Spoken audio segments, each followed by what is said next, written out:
Do Evangelho segundo São Mateus. Naquele tempo, Jesus foi conduzido pelo Espírito Santo ao deserto para ser tentado pelo demônio. Depois de jejuar 40 dias e 40 noites, teve fome. Aproximando-se então o tentador, disse-lhe: Se és o Filho de Deus, dize a estas pedras que se convertam em pão. Ele, porém, respondendo, disse: Está escrito: O homem não vive somente de pão, mas de toda a palavra que sai da boca de Deus.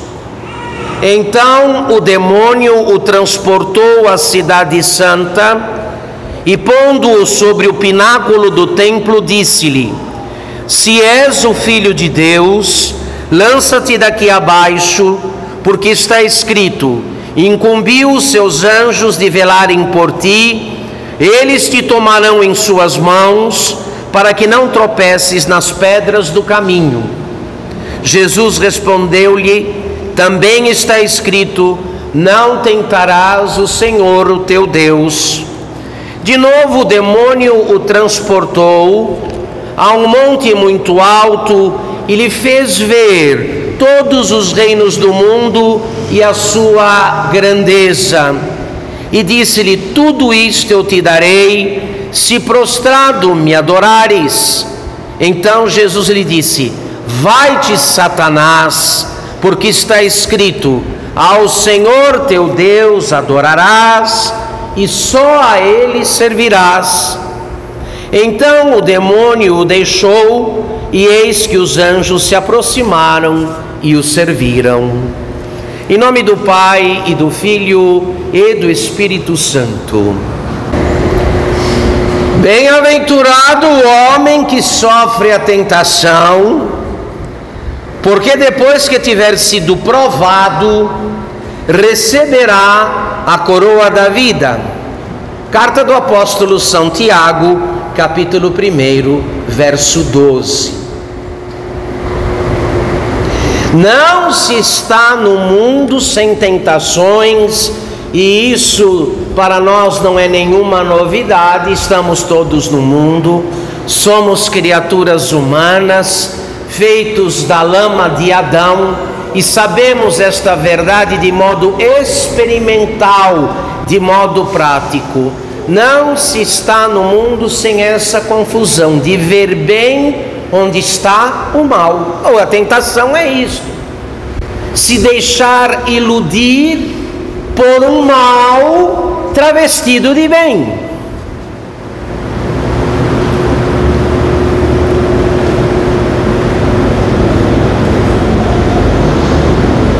E nós precisamos estar atentos agora, no início deste itinerário quaresmal, principalmente quanto ao modo como Deus nos vê. O que Deus pensa a meu respeito e ao vosso? Podem ter certeza que é bem diferente daquilo que nós pensamos a nosso próprio respeito e aquilo que as pessoas dizem de nós, tanto de bem como de mal.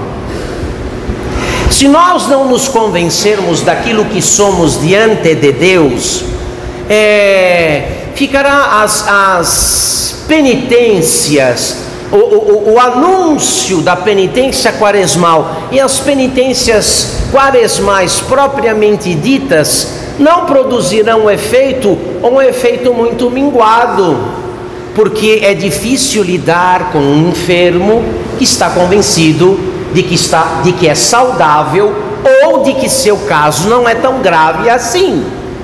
O que pode fazer um médico quando tem nas mãos, quando tem que tratar um paciente que não se convence da gravidade do seu estado, ou que imagina que a coisa não é tão feia e que, portanto, não precisa esquentar a cabeça nem se preocupar?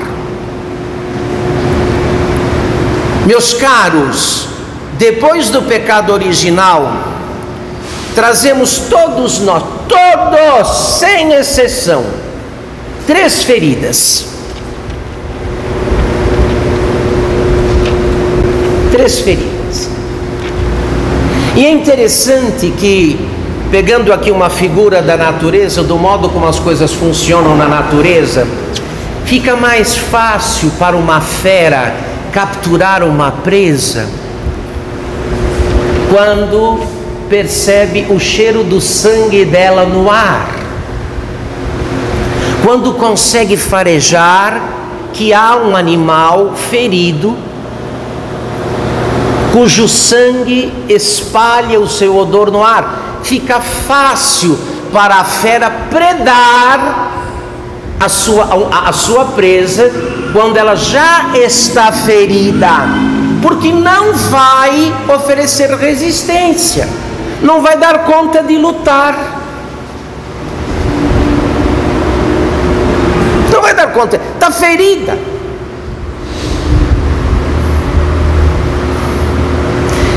E é este exatamente o nosso caso. Ainda que tenhamos o melhor conceito a nosso próprio respeito, aos olhos de Deus as coisas não são bem assim como nossa boa aparência e o nosso bom diagnóstico médico parecem sugerir. Temos 3 feridas. Satanás as fareja bem e conta com elas para nos predar. A primeira ferida é aquela cujo termo conhecemos, é um termo que está nas Escrituras, chamada concupiscência ou carne. E trazendo o vocabulário mais perto para a língua falada, para o português falado, concupiscência ou carne é a sensualidade. E a sensualidade é uma espécie de dependência que faz o indivíduo referir tudo ao seu próprio corpo, tudo ao seu bem-estar e ao prazer que ele pode obter quando trata de modo suave o seu próprio corpo.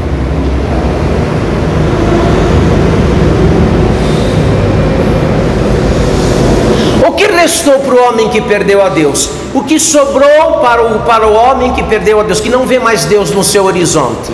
Inclinar-se de modo desordenado para satisfazer as suas paixões, as paixões que estão no seu corpo.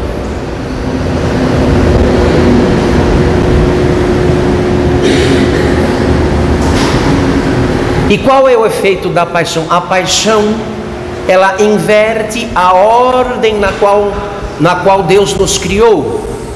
E a ordem na qual fomos criados é esta daqui. A razão deve montar os sentimentos e as paixões. Como acontece, não é o cavalo que monta o cavaleiro, mas é o cavaleiro que monta o quê?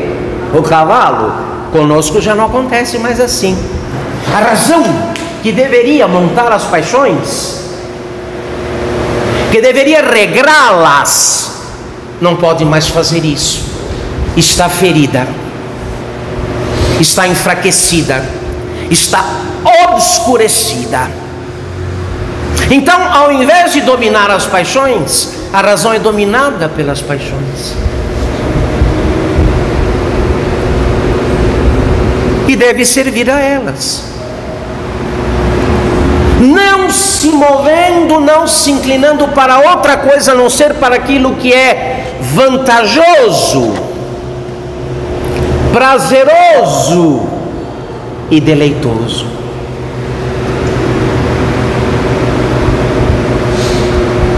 As paixões causam uma espécie de cegueira de alma.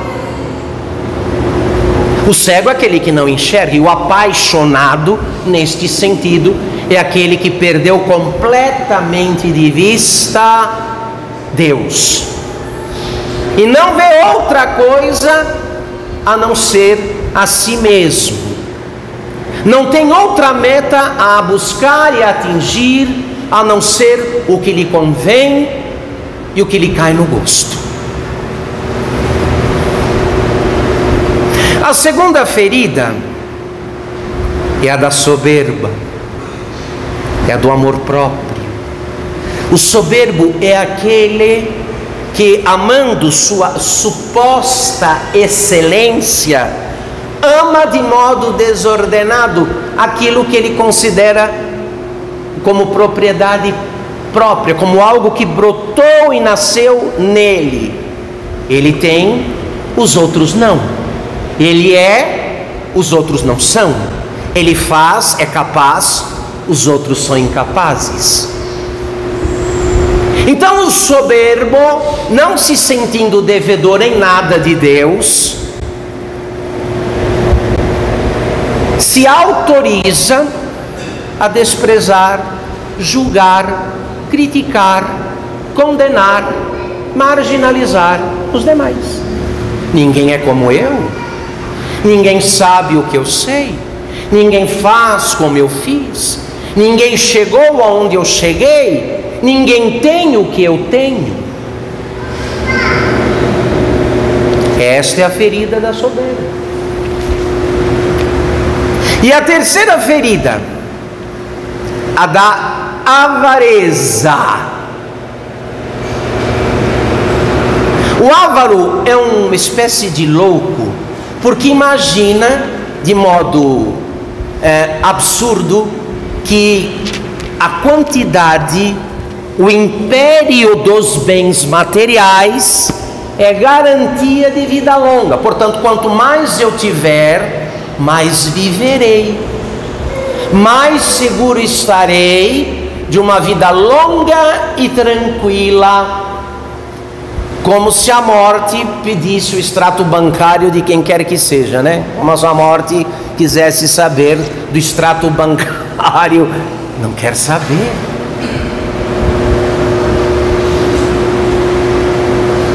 O avarento é o principal, é o pior mentiroso para si mesmo, o que mais mente para si. Apegando-se de modo desmedido aos bens da terra, imagina que com isso terá uma vida longa e duradoura, como se tudo dependesse tão somente do seu império de bens. E não é assim. Então, quando com Adão rolamos a montanha do paraíso e ficamos à beira do precipício, a um palmo de cair no precipício, esse nível onde estamos todos parados, a um palmo do precipício, de cair de vez, naquele buraco, naquele abismo, cuja profundidade não se pode medir, é ali que Satanás nos fareja. Ele sabe muito bem, meu querido irmão, minha amada irmã, onde é que perdemos o controle sobre nós mesmos. Qual é das feridas a nossa pior? Onde é que podemos lhe oferecer menos resistência? Então, se nos apresenta assim, com aquilo que gostamos. Contanto que passemos a vida inteira nesse engano, nessa ilusão, nessa miragem, de modo que ao encerrar o tempo da salvação, que é este, encerrado o tempo da salvação, iludidos, enganados, ele possa nos empurrar de vez no precipício onde se cai e dali não se sai nunca mais.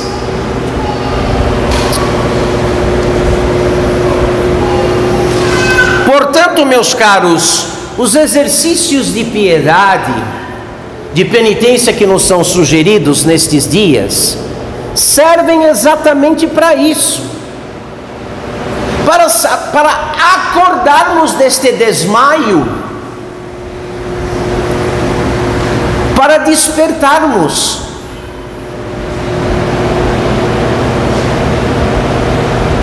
Por isso, Jesus, nosso Senhor, em quem Satanás não encontrou nenhuma ferida pela qual pudesse vencê-lo, enfraqueceu-se de propósito por um jejum rigoroso. Foram 4 homens na história que fizeram esse tipo de jejum. Moisés, no deserto, jejuou 40 dias. Elias, o profeta, no deserto, jejuou 40 dias. Jesus Cristo, nosso Senhor, no deserto, jejuou 40 dias. E São Francisco de Assis, no Monte Alverne, jejuou 40 dias.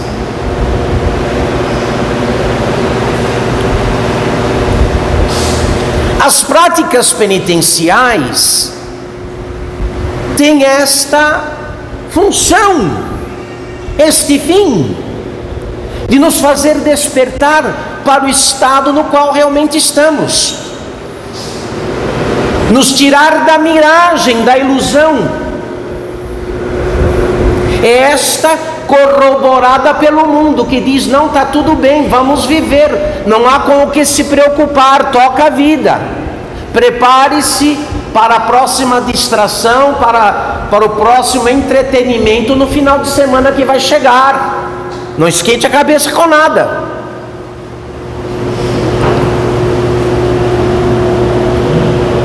E no entanto, meus senhores e minhas senhoras, herdeiros das feridas de Adão, nossa vida não é esta.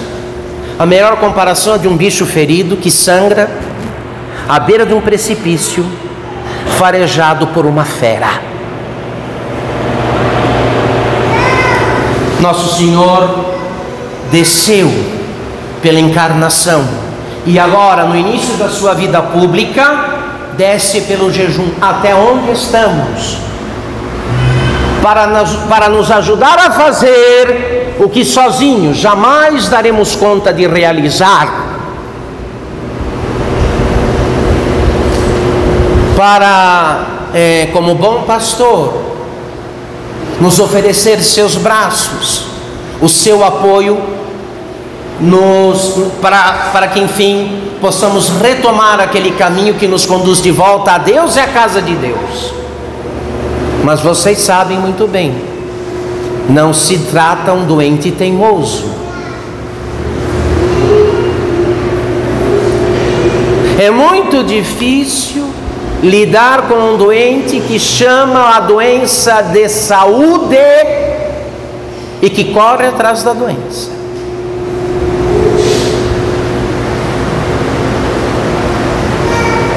Então a primeira, olha aqui, como eu disse, algumas pessoas acharam engraçado. Não adianta agora encher a geladeira de ovos, ela não vai comer carne. A primeira coisa a fazer é convencer-se do nosso real estado. Enquanto degredados filhos de Eva,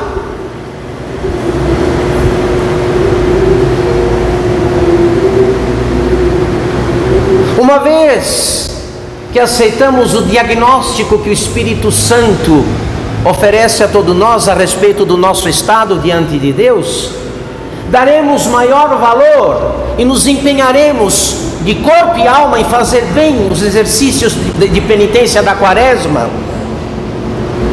uma vez convencidos de que se não fizermos nada,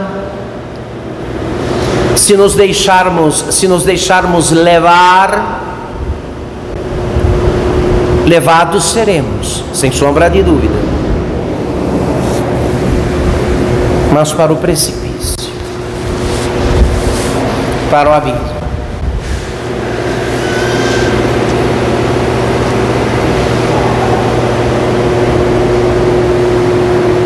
O Senhor agora desce, Ele que desceu pela encarnação, agora desce pelo jejum até onde nos encontramos, tombados, vencidos por nossas feridas agravadas, pelos nossos pecados repetidos, reincididos.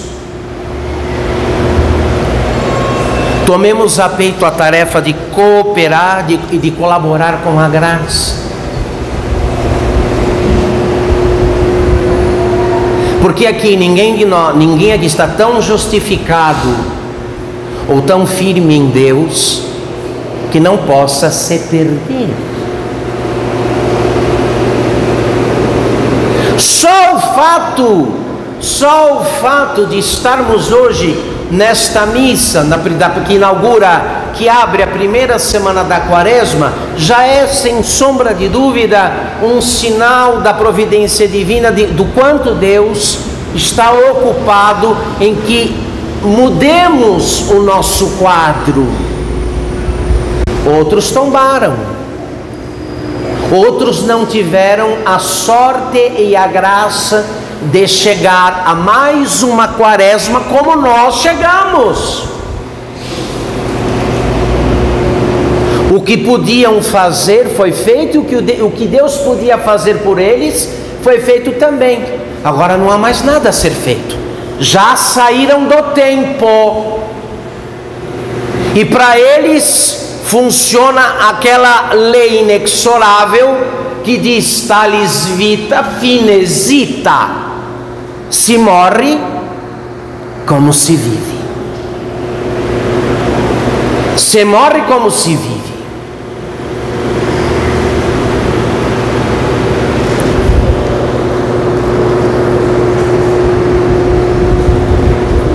Nossas paixões que agravam nossas feridas, a da sensualidade ou concupiscência, da soberba ou do amor próprio exagerado e da avareza ou do materialismo.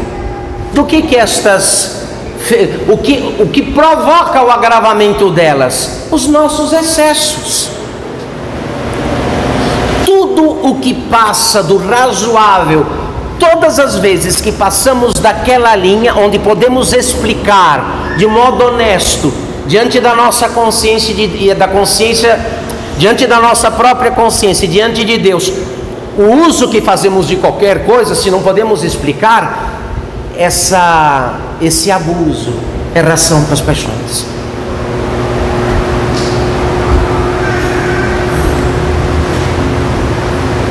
Portanto, tudo aquilo que se come além do necessário, se bebe além do necessário, se fala além do necessário, se ouve além do necessário, aquilo não se explica, não se justifica.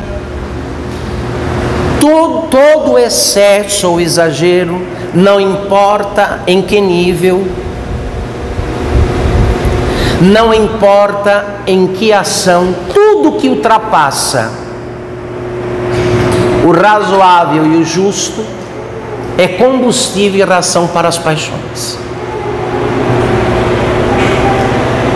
Evidentemente que alguém que pretenda, escuta aqui, alguém que pretenda a castidade, mas que se descontrola completamente quando está com o celular na mão, não vê nem o tempo passar, não sabe nem o que está fazendo ali, não vai ser casto nunca.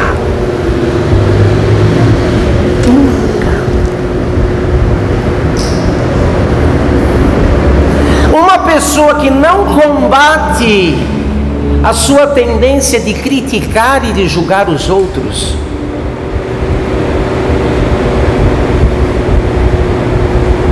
que olhando para qualquer um já suspeita de imediato o mal, nunca o bem, não vai vencer a sua soberba, jamais, jamais vencerá a sua soberba.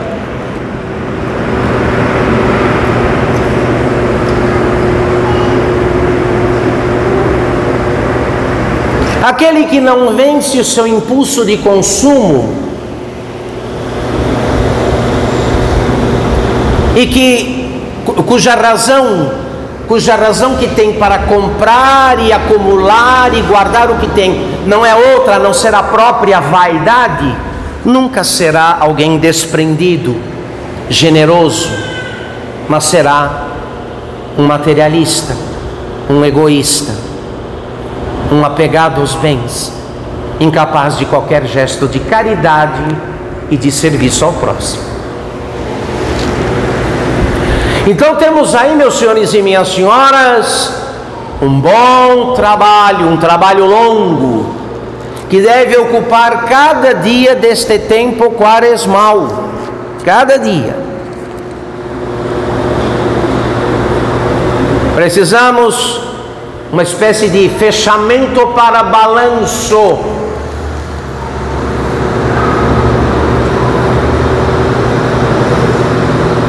Porque 50% da nossa conversão garantimos aqui, sem a menor sombra de dúvida.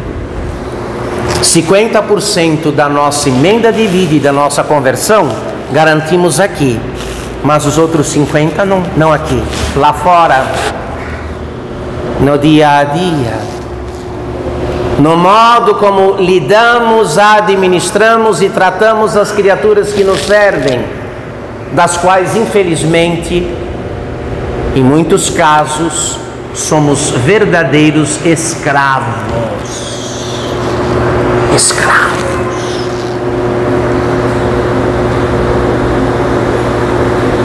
Devemos esta tarefa. Então, portanto, nesta primeira semana, o mais importante é abrir os envelopes dos exames e tomar ciência, conhecimento do diagnóstico do céu a nosso respeito. Não nos deixar iludir por aparências ou pela boa opinião da sociedade, das pessoas à nossa volta. Porque, como diz a imitação de Cristo, os homens veem o lado de fora, mas Deus perscruta e sabe os corações. Não adianta querer enganá-lo. E enquanto não cuidarmos destas feridas, a da carne ou da sensualidade, a da soberba ou do excessivo amor à própria excelência e do materialismo, da avareza, continuaremos atraindo para nós. É com isso que o diabo conta para nos tentar, para nos fazer considerar que um mal é um bem. Você não gosta? É bom, você gosta, vai, faz, compra, toma posse, frui, aproveita, é bom, você gosta.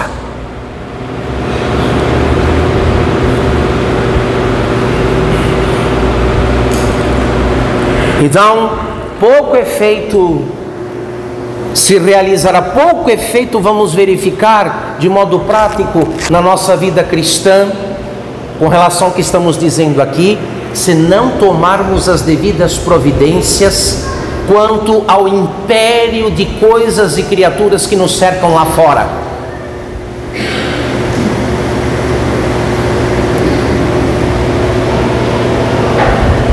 Olha aqui, muitas coisas e pessoas foram uma graça muito grande quando chegaram na nossa vida, sem a menor sombra de dúvida.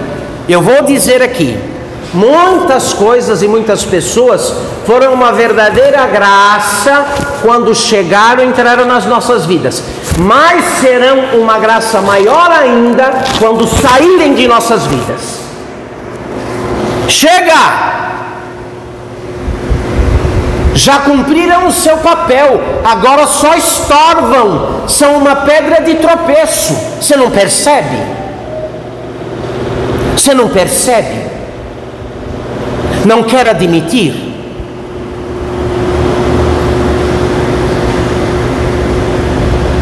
Muitas coisas e pessoas foram uma grande graça quando vieram para a minha vida e para a sua, mas agora já não são mais. Voltarão a ser uma grande graça quando saírem da sua vida.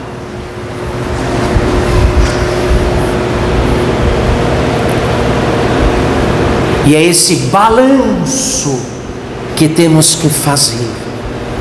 São essas as providências que precisamos tomar.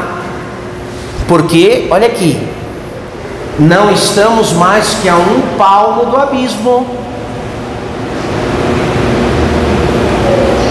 Qualquer um que no confiteor da missa diz que é pecador, que se reconhece como pecador, está dizendo: eu estou a um palmo do abismo.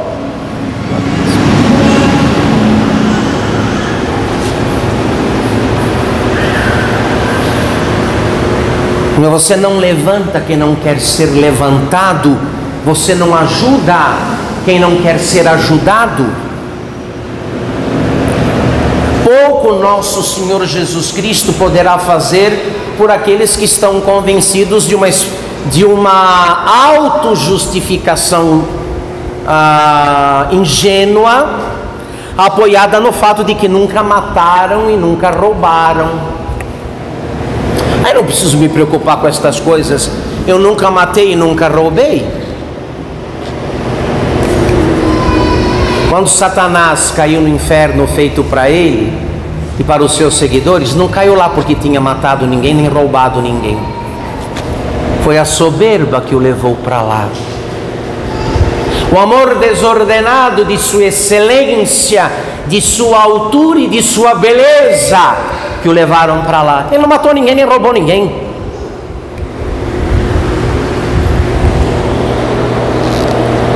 Deixe de cair nessa conversa fiada que você conta para si e deixa os outros contarem também.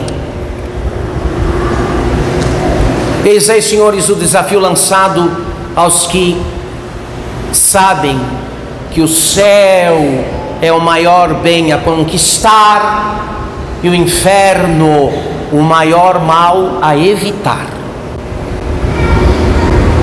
Quem sabe que o céu é o maior bem a conquistar e o inferno o maior mal a evitar, não vai achar nada do que estamos dizendo aqui difícil demais ou complicado demais. Pelo contrário,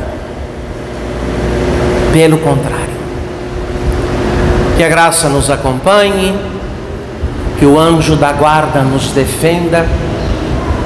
Evidentemente, quando Satanás se dá conta de que alguém começa a se mexer, porque foi avisado, porque foi alertado, vem com toda a carga. Aí que avança com toda a carga. Então eu termino esta catequese, esta meditação, pedindo a Deus a particular proteção dos anjos, dos nossos santos anjos da guarda, porque quem estiver disposto a começar esse combate, essa luta, vai ver que vai precisar de toda a ajuda e de toda a proteção. Satanás é um feitor de escravos.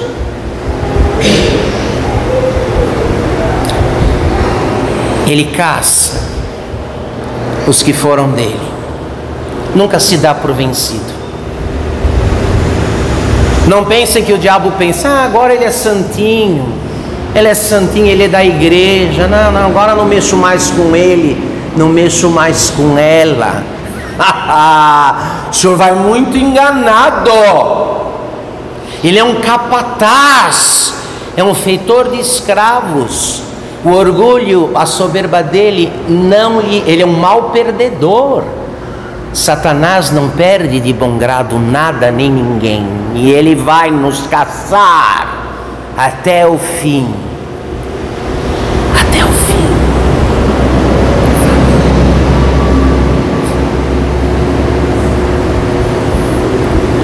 Quem está seguro aqui no mundo? Fala para mim, fala para eu ir. Onde está o lugar de segurança? Onde existe um lugar blindado, onde se possa dizer: ali o demônio não entra, ali ele não tenta? Não há esse lugar, não existe.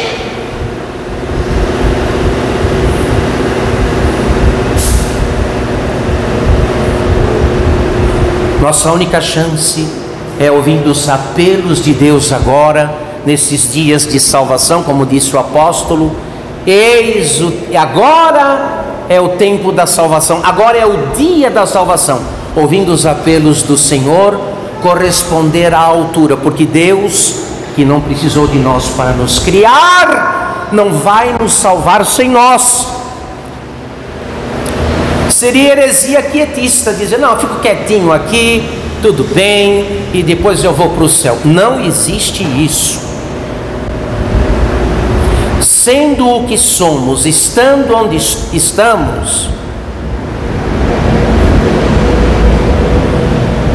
se não cooperarmos com Jesus Cristo, que hoje desce até nós, vamos nos perder. Vamos nos perder. Ficaremos, olha, é da minha experiência que uma alma pode ficar iludida a vida inteira e assim morrer. Eu conheço casos de gente que se iludiu na adolescência. Olha aqui, se deixou iludir na adolescência e chegou à morte iludido, com a mesma ilusão da adolescência.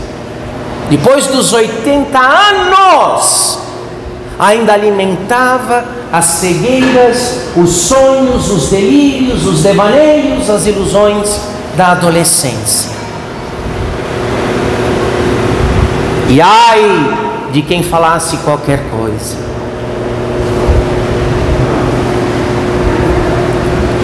Porque a gente morre como a gente o quê?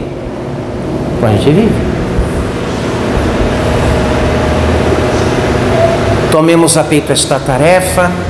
O anjo da guarda, nosso primeiro diretor espiritual, o santo anjo da guarda, nos dará o auxílio necessário e a defesa necessária, se mostrarmos por atos que agora estamos do lado do médico, não contra o médico, mas do lado dele, do ponto de vista da cura da nossa enfermidade, que aceitamos o diagnóstico a nosso respeito e de que nos submetemos ao tratamento sem teimosias, sem rebeldias, mas no espírito de humildade e de contrição, certos de que, mais do que nós, quem quer nos salvar é o próprio Deus. Santo anjo do Senhor, meu zeloso guardador, se a ti me confiou a piedade divina, sempre me rege, me guarda, me governa e me ilumina. Em nome do Pai, do Filho e do Espírito Santo.